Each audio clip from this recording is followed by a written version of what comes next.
Nobody wants Korean. Nobody's going to buy Korean.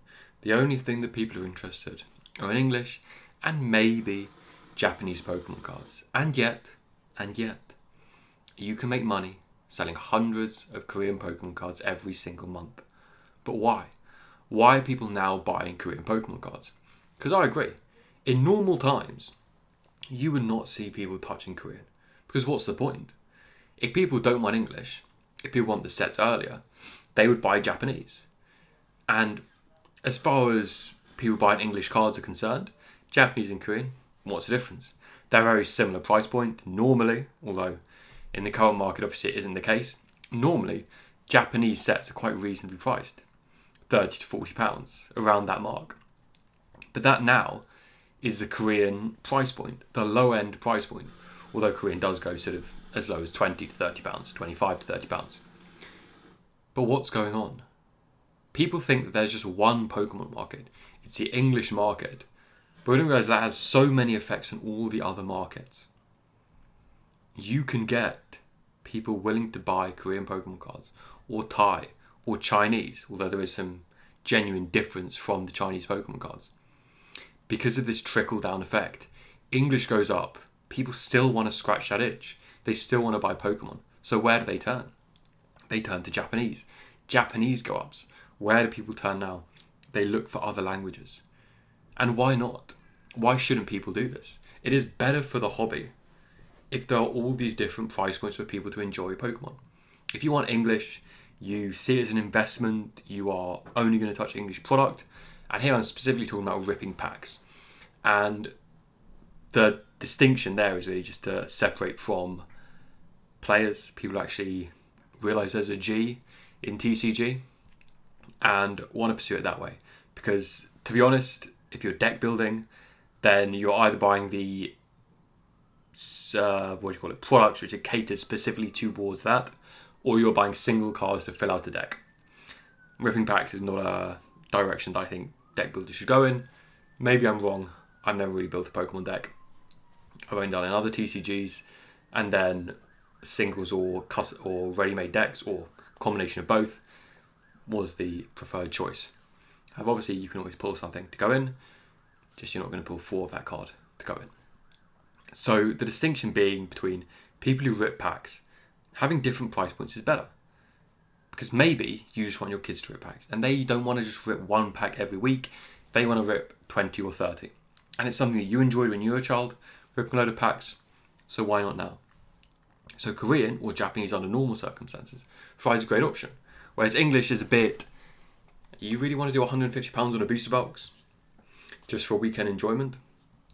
I'm not really sure. Personally, I don't want to do that. And if you want to get the more desirable sets, such as 151, the still probably most desirable set, and we see what happens particularly in the UK with Costco last night in terms of the Blooming Waters Premium Collection, where you're getting, like 12 packs in there? And admittedly, the online price, although Costco were ratcheting it up, was around sort of top end of close to £60. The last time I checked it was £58. It got released, but you look on eBay, what's it going for? It's selling for close to £160, or £160 with shipping. It's insane. And people are listing them for £200, £300. Now those are listings, so it's nothing really to go by. But this is the market we're in. People are taking this and 3xing their money, so closer to 2xing or 2.5 with fees, etc. But still, $57.99, they're taking it like that. And then there was another listing for Prismatic Evolutions. I forget which shop doing it, for $24.99 for 6 booster packs. Fair price. Scalped, it's on the secondary market. And so your option as a casual who doesn't want to be waking up refreshing all night, trying to order but not getting anything, and then having to go and look elsewhere or just not open the product, which is a choice. I'm saying, in this FOMO world, sometimes the best choice is to say, I'll pass. I'll buy another set. But it's not even these crazy inflated prices. It's just you can't get anything for a reasonable price. And MSRP is a reasonable price. Yeah, they're around sort of £130 for a booster box, but it's not terrible. That's the price that it goes for. And at least you can go into a shop, and if you want to buy it for £130, you can buy it for £130. Or you can buy a few booster packs for a £5. But now it's like, what can you get? I was in my card shop the other day. There were 5 Pokemon packs left. 3 or 4 or 5 from Twilight Masquerade and the other from, I think it was Paradox Rift. 1 pack from Paradox Rift. It's like, what is going on? And part of it is in terms of the supply side. They're just not getting the allocation they expected. The Journey Together allocation, rumour has it, is complete rubbish. And there have been some sort of wholesalers who have just cut off all of their Rift shippers and said, we're not giving you anything because we're going to save it for our consumer side of the business. And obviously, and to the retail side of the business, obviously that's a financial decision.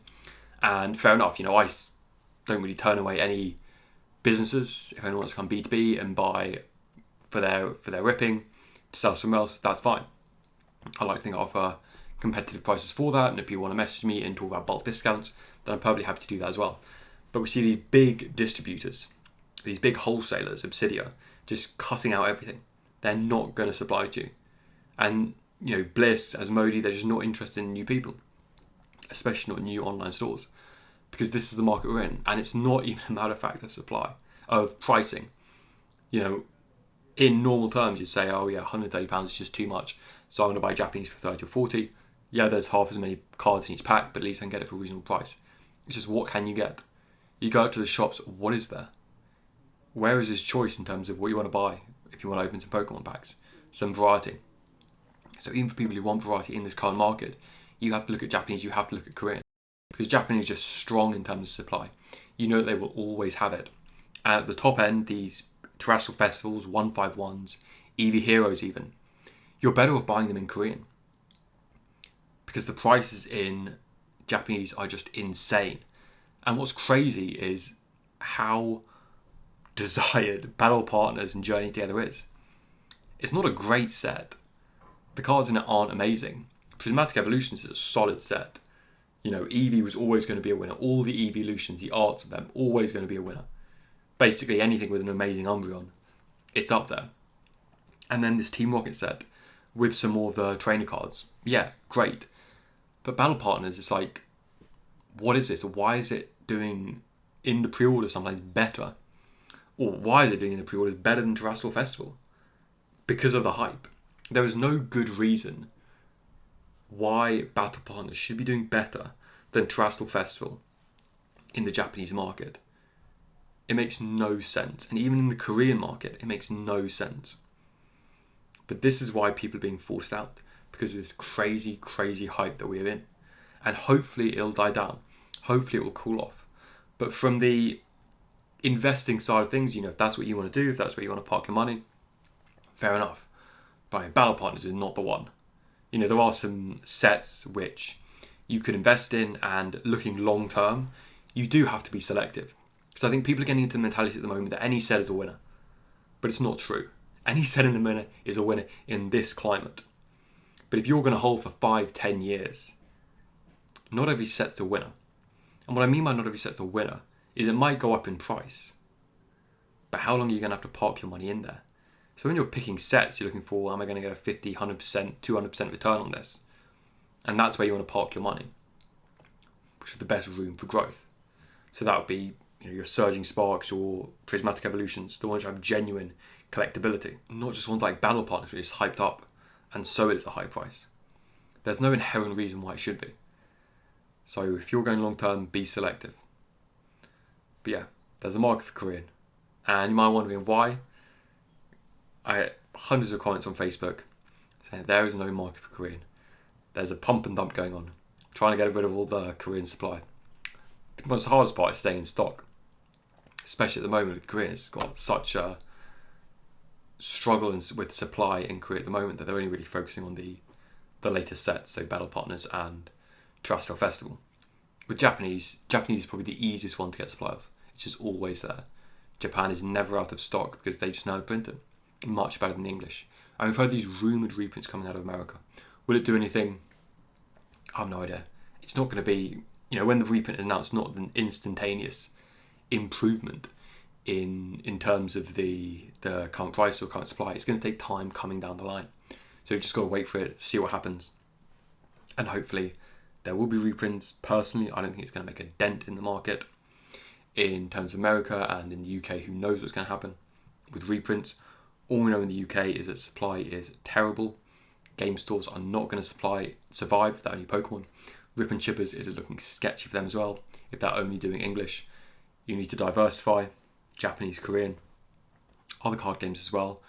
Although that's more on the store side, less on the Rip and Chip side, because they're sort of good to fulfill a niche.